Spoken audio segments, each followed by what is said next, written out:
Salam, mən Aysel müəllimə.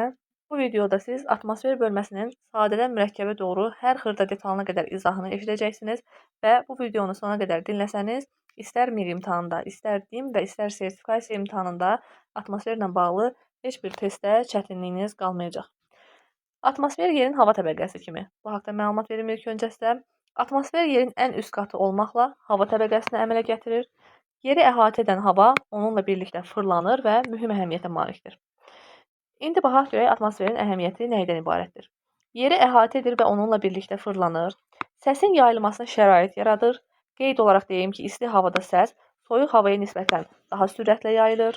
Kosmosdan gələn öldürücü şüalardan qoruyur. Kosmosdan gələn meteoroidlər atmosferdən keçərkən yanır və ölçüləri kiçilir və yaxud da tamamilə əriyir. Bu meteoroidin ölçüsündən asılıdır. Yeri çox qızmaqdan və çox soyumaqdan qoruyur. Yerə yaxınlaşarkən havanın sıxlığı artır. Hansı ki, bu cazibə qüvvəsinə görədir. Yerdən uzaqlaşdıqca isə havanın sıxlığı azalır. Atmosferin tərkibinə baxaq.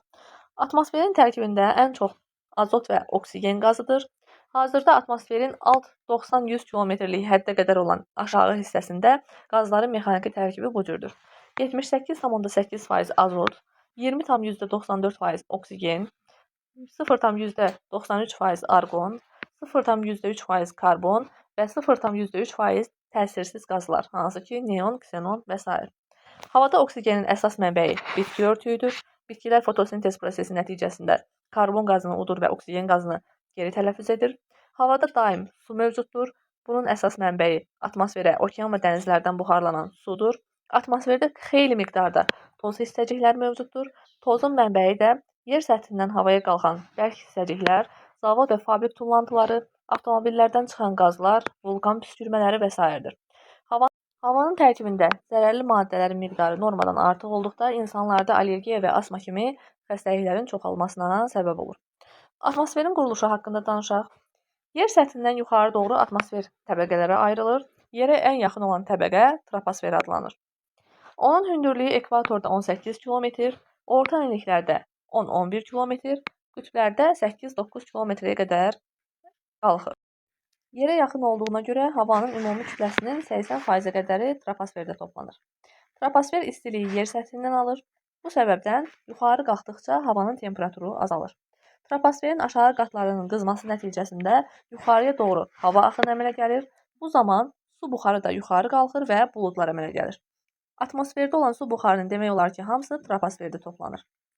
Bu təbəqədə müxtəlif qaz qarışıqları, tozlar, vulkan püskürmələri və yanğınlar nəticəsində əmələ gələn is, kül, karbon qazları vardır. Bir də qısa olaraq sizə onu qeyd edim ki, troposfer istiliyi yer səthindən alır, yəni günəş əvvəl yeri isidir və yerdən istilik qalxır, troposferi isidir. Və bunun nəticəsidir ki, zirvələr günəşə daha yaxın olmasına baxmayaraq, onların necə deyərlər, zirvəsində həmişə temperatur aşağıdır və qar buzlaqları mövcuddur. Baxmayaraq ki, onlar günəşə daha yaxındır. Ancaq ümumi yer səthindən daha yuxarıdadır. Səbəb də budur. Troposferdən yuxarıda yerləşən stratosfer qatı 50-55 km hündürlüyə qədər qalxır. Stratosferdə havanın 20% hissəsi toplanır, lakin hava çox seyrək olur. Stratosferin aşağı qatlarında havanın temperaturu aşağıdır. 20-22 km-dən sonra havanın istiliyi artır. Burada su buxarı demək olar ki, yoxdur. Nadir hallarda kiçik buz kristallarından ibarət buludlar, hansı ki buna gümüşü buludlar deyirlər, əmələ gəlir. Stratosferdə yerdə yaşayan canlıları zərərli şüalardan qoruyan ozon qazları, yəni ozon təbəqəsi yerləşir. Stratosferdən yuxarıda 80 km hündürlüyə qədər mezosfer təbəqəsi yerləşir. Onun aşağı qatlarında baxmayaraq ki, temperatur müsbət 20-30 dərəcə Selsidir. Yuxarı sərhəddində isə temperatur mənfi 90 dərəcə Selsiyə qədər dəyişir. Termosfer təbəqəsi 80 km-dən 800 km-ə qədər hündürlükdə yerləşir. Burada günəş şüaları havanın temperaturunu 1000-1500 dərəcəyə qədər qızdırır. Termosfer də günəşdən gələn zərərli şüaları udur və yerə çatmağa icazə vermir. Atmosferin yuxarı sərhəddi 2000-3000 km hündürlüyə qədər qalxır. Burada eksosfer təbəqəsi yerləşir, qazlar çox seyrək olur, günəş şüaları səpələnmir. Atmosferin qatlarının əyani və qısa xülasəsinə baxaq. Birinci təbəqəmiz troposfer idi. Troposfer yer səthindən 18 km-ə qədər olan hündürlüyə qədər davam eləyir. Ekvatorial ərazilərdə cazibə qüvvəsi çox olduğundan orada qalınlıq 18 km-dir, digər enliklərdə isə 12 km-ə qədər dəyişir. Temperatur deməli müsbət 15 dərəcədən mənfi 56,5 dərəcəyə qədər aşağı enir. Yəni troposferdə yuxarı qalxdıqca temperatur aşağı düşür. Buna da səbəb troposferin əvvəl yer səthini qızıb sonradan havanın isinməsi nəticəsindədir. Yəni yuxarı qalxdıqca temperatur aşağı düşür. Stratosferin qalınlığı 18 kilometrdən 50-55 kilometrə qədər davam edir. Burada temperatur müsbət 56,5 dərəcədən mənfi 2,5 dərəcəyə qədər, yəni nisbətən yumşalır. Bu o deməkdir ki, stratosferdə yuxarı qalxdıqca temperatur da biraz yuxarı qalxır. Sonraki qatımız mezosferdir. Mezosferin qalınlığı 50-55 kilometrdən 80 kilometrə qədər davam edir. Burada temperatur mənfi 2,5 dərəcədən mənfi 86,5 dərəcəyə qədər aşağı enir. Deməli, mezosferdə biz yuxarı qalxdıqca temperatur neyinir? Aşağı düşür. Sonraki qatımız termosferdir. Termosferin qalınlığı 80 kilometrdən 800 kilometrə qədərdir. Termosferdə temperatur mənfi 86,5 dərəcədən müsbət 1200 dərəcəyə qədər qalxır. Bu o deməkdir ki, termosferdə də yuxarı qalxdıqca temperatur neyinir? Yuxarı qalxır.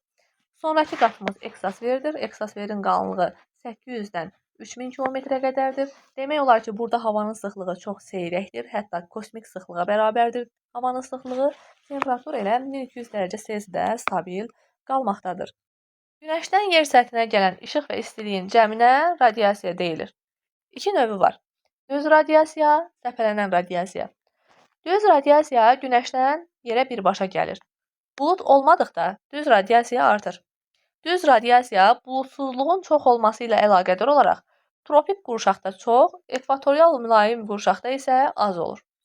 Səpələnən radiasiya atmosferdə qaz, toz, su buxarı və buludlar tərəfindən səpələnən və yer səthinə daxil olan şüalara deyilir. Buludluluğun çoxluğu ilə əlaqədar olaraq ekvator və mülayim enliklərdə daha çox olur. Düz və səpələnən radiasiyanın cəmi ümumi radiasiya adlanır və kilokalori bölək illə müəyyən olunur. Ümumi radiasiya tropiklərdə maksimumdur. 200-220 kilokalori il. Qütblərdə isə minimumdur.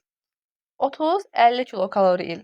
Ümumi radiasiyanın yer səthinin qızmasına sərf olunan hissəsi udulan radiasiya və ya radiasiya balansı adlanır. Əksi olunan hissəsi isə albedo adlanır. Ən böyük albedo təzə yağmış qarda 90-95%-ə qədər. Ən az albedo isə sudadır 5-10%. Udulan radiasiya günəş şüalarının düşmə bucağı artdıqda artır, azaldıqda isə azalır. Günəş radiasiyası ən çox qar və buzlaqlar, ən az isə yaşıl çəmən, meşə və qara torpaq əks etdirir. Arktik və Antarktik iqlim qurşaqlarında qar və buzlar çox olduğundan burada əks olunan radiasiyanın miqdarı çox olur. Yüksək dağ zirvələrində günəş radiasiyasının çox olmasına baxmayaraq, buraya günəş şüalarının zirvələrə kiçik bucaq altında düşməsi və səthin onları əks etdirmə qabiliyyətinin çox olması nəticəsində buradakı qar və buzlaqlar ərimir. Deməli, buz 95% radiasiyanı əks etdirir, 5% udur. Meşə 70% udur, 30% əks etdirir. Torpaq 25% əks etdirir, 75% udur. Qum 60% udur, 40% əks etdirir. Su 85% udur, 15% əks etdirir. Günəş yerdə istilik və işığın əsas mənbəyidir. Yer səthinə düşən istiliyin miqdarı ərazilər üzrə və ilin müxtəlif vaxtlarında qeyri-bərabər paylanır. Yerin qəbul etdiyi günəş istiliyinin miqdarı şüaların düşmə bucağından asılıdır. Buna yerin kürə şəklində olması, ilin fəsilləri, buludluluq, mütləq hündürlük və havanın şəffaflığı da təsir göstərir. Yerin kürə şəklində olmasına görə ekvatordan qütblərə doğru günəş şüalarının düşmə bucağı azalır. Yer səthinin qəbul etdiyi istiliyin miqdarı aşağı düşür. Düşmə bucağı azaldıqca günəş şüaları daha geniş ərazini əhatə edir. İstilik çox sahəyə paylanır. Şüalar buludlardan keçərkən səpələnir. Ona görə buludlu havada temperatur aşağı düşür. Hava şəffaf olduğuna görə günəş şüaları onu birbaşa qızdırmır. Günəş şüaları yer səthini qızdırır və hava yer səthindən istilik alır. Səthdən uzaqlaşdıqca havanın temperaturu azalır. Hava üzərində daimi olaraq müşahidələr aparılır. Bunun üçün xüsusi olaraq müşahidə məntəqələri yaradılır. Havanın temperaturunu ölçmək üçün termometrdən istifadə olunur. Termometr xüsusi hazırlanmış, havanın sərbəst dövr edə bildiyi qutuda yerləşdirilir. O, yer səthindən 2 metr yuxarıda qurulur, qapısı şimala tərəf açılır. Termometrin yuxarıda və kölgədə yerləşdirilməsinə səbəb onun birbaşa günəş şüalarından, digər kənar təsirlərdən qorunmasıdır. Açıq havada yerləşdirilərsə, günəş şüaları birbaşa termometri qızdırmış olar. Bu halda termometrin öz temperaturu göstərilər. Sutkalıq temperaturun hesablanması. Müşahidə meydançalarında qurulan ölçmə cihazlarının, o cümlədən termometrin göstəriciləri hər 3 saatdan bir qeydə alınır. Beləliklə, sutka ərzində 8 dəfə havanın temperaturu ölçülür. Alınmış kəmiyyətlər toplanılır və ədədi orta qiymət sutkalıq orta temperatur kimi qəbul edilir. Sutka ərzində ən yüksək temperatur gündüz saat 14:00-dan 15:00 radələrində, ən aşağı temperatur günəş çıxmazdan 15 dəqiqə əvvəl qeydə alınır. Sutkalıq orta temperaturlar əsasında aylıq orta temperaturlar, onların əsasında illik orta temperaturlar təyin olunur. Onlar da ədədi orta kəmiyyətin təyin edilməsi üsulu ilə hesablanır. Şəkil qrafikdə gördüyümüz kimi, günəş şüalarının düşmə bucağı ekvatordan qütblərə doğru tədricən azalır. Və orta illik temperaturlar Selsi ilə göstərilən bu xəritədə gördüyümüz kimi, tropik qurşaqlarda orta illik temperaturlar daha yüksəkdir, qütbə doğru getdikcə temperaturun miqdarı da azalır. Sutka ərzində ən yüksək temperaturla ən aşağı temperatur arasında fərq sutkalıq temperatur amplitudası adlanır. Ən böyük sutkalıq amplituda tropik səhra iqlim tipində müşahidə olunur. Yəni tropiklərdə gündüzlər hava necə istidirsə, gecələr də o cür soyuq olur. Yer üzərində uzun illər ərzində müşahidə edilən ən yüksək temperatur mütləq maksimum temperaturdur. Ən aşağı temperatur isə mütləq minimum temperatur adlanır. Dünyada maksimum temperatur Liviyanın Tripoli şəhəri yaxınlığında müsbət 58,1 dərəcə Selsi. Qərb yarımkürəsində isə ABŞ-ın ölüm dərəsində 56,7 dərəcə Selsi qeydə alınmışdır. Havanın temperaturu il ərzində dəyişir. Şimal yarımkürəsində ən yüksək temperatur iyul ayında, ən aşağı temperatur yanvar ayında. Cənub yarımkürəsində isə əksinə müşahidə olunur.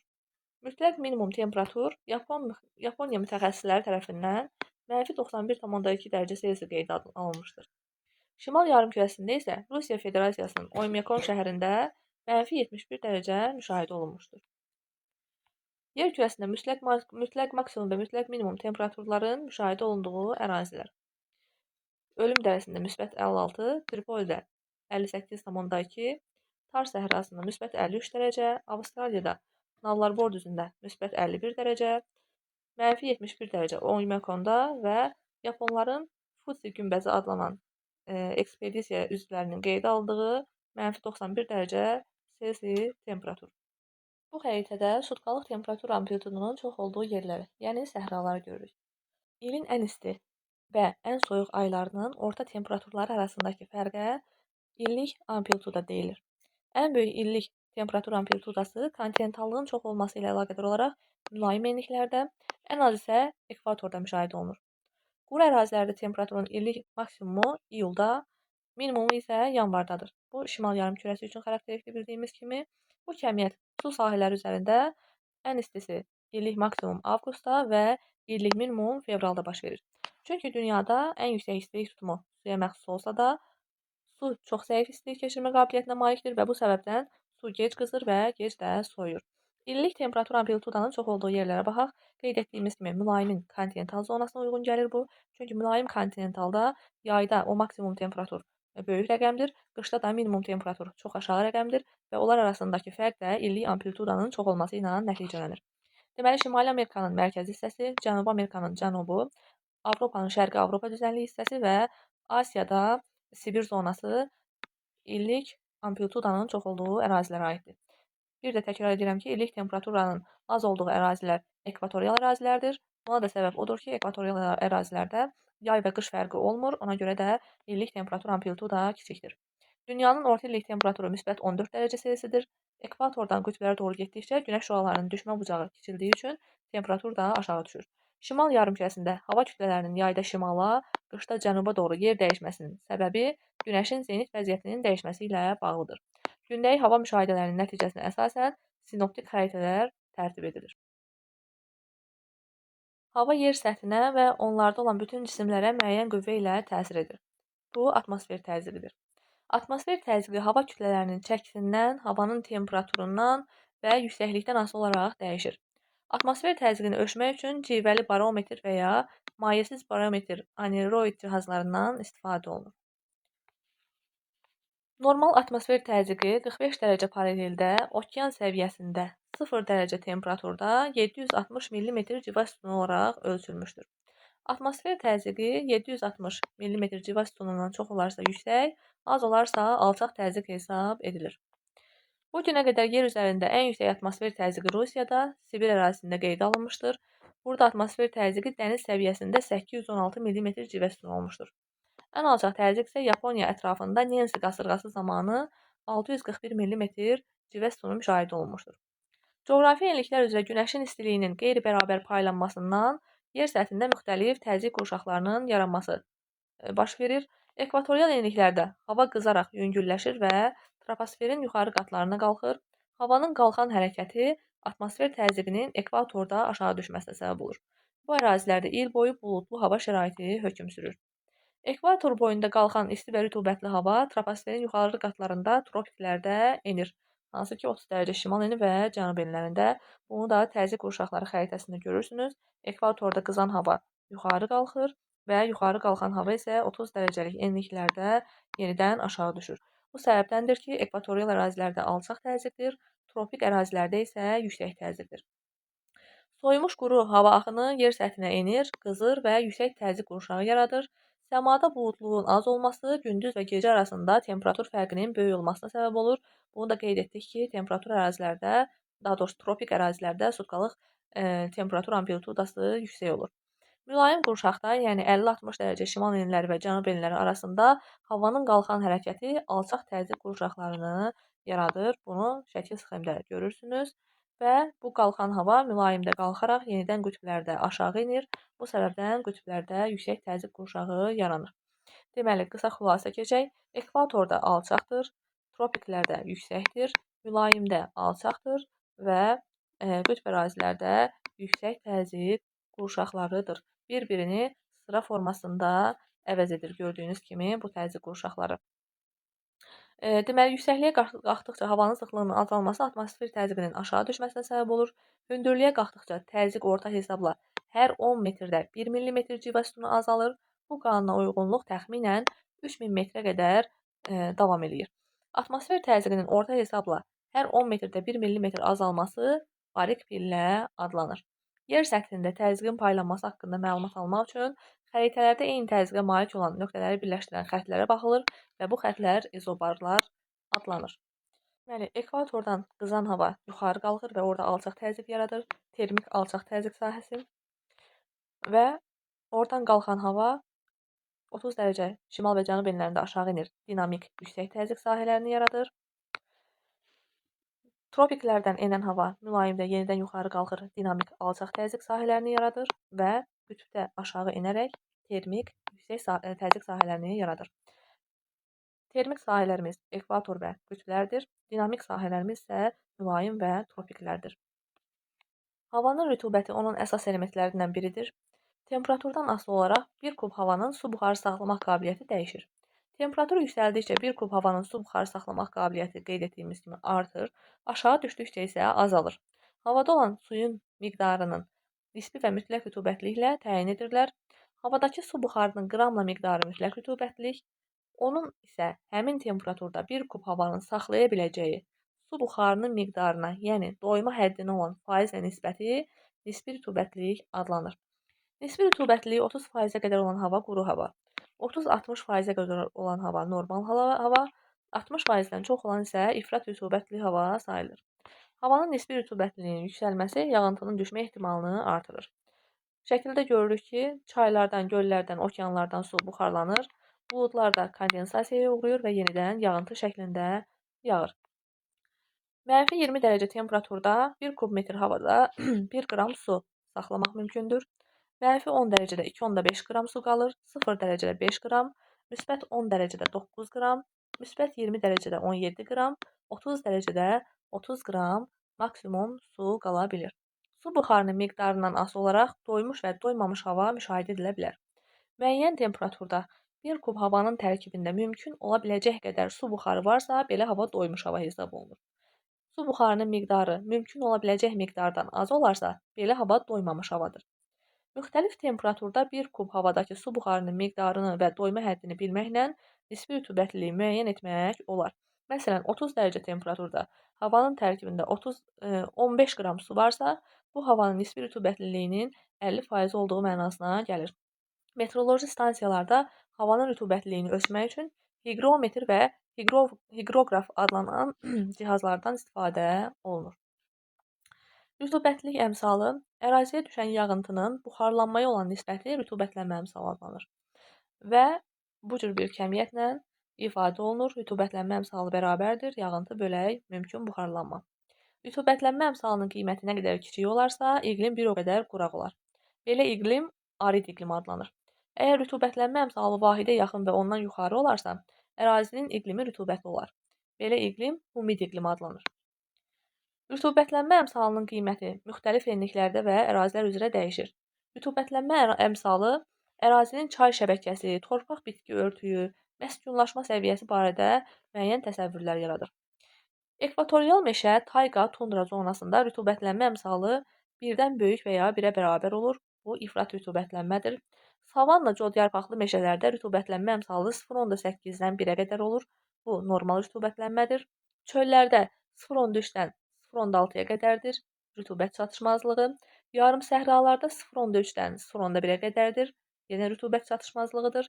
Səhralarda isə 0,1-dən daha kiçik olur. Bu da rütubət çatışmazlığıdır.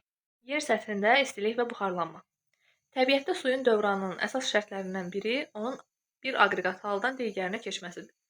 Günəş istiliyinin təsiri ilə suyun maye halından qaz halına keçməsi, yəni buxarlanması suyun dövranının ən vacib həlqəsidir.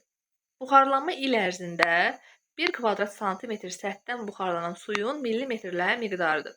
Onun qiyməti yerdəki istilik və yağıntıdan asılıdır. Yer səthində temperatur bilirik ki, ekvatordan qütblərə doğru dəyişir. Buna görə də yer kürəsində elə ekvatordan qütbə doğru 7 istilik qurşağı bölünür. 1 isti qurşaq, 2 mülayim qurşaq, 2 soyuq qurşaq və 2 daimi şaxta qurşağı. İndi sizin diqqətinizə çox vacib bir cümləni çatdırıram. Bu cümləni demək olar ki, əzbər şəkildə yadda saxlamaq lazımdır. Deməli, istilik qurşaqlarının sərhədləri tropiklərdə orta illik, digər enliklərdə isə ən isti ayın temperatur izoterimlərindən keçir. Yəni, tropiklərdə bu müsbət 20 dərəcə orta illik temperaturdur. Digər izoterimlərin dərəcələri isə ən isti ayın orta temperaturundan keçir. Havanın temperaturunun yüksək olmasına baxmayaraq, buxarlanmanın miqdarı bəzən az ola bilir. Bu, əsasən yağıntıların az olduğu ərazilərdə, məsələn, tropik səhralarda müşahidə olunur. Yəni, bu səhralarda temperatur şəraiti 2000 mm-ə qədər suyun buxarlanma qabiliyyətinə malikdir. Lakin, bu ərazilərdə yağıntılar az olduğuna görə səthdən buxarlanan suyun faktiki miqdarı çox azdır. Müəyyən temperatur şəraitində 1 kvadrat santimetr səthdə maksimum buxarlana bilən suyun miqdarına mümkün buxarlanma və ya buxarlanma qabiliyyəti deyilir. Temperatur nə qədər yüksək olarsa, mümkün buxarlanma da bir o qədər çox olar. İqlim xəritəsində orta illik mümkün buxarlanmanın kəmiyyətinin eyni olduğu nöqtələri birləşdirən xəttlər izoqaminlər adlanır. Buxarlanmanın ən böyük qiyməti okeanların tropik enliklərindədir. Ən kiçik qiyməti isə tropik səhralardadır. Mümkün buxarlanmanın maksimum göstəricisi tropik səhralarda, minimum qiyməti isə qütbətrafı səhralarda qeyd olunur.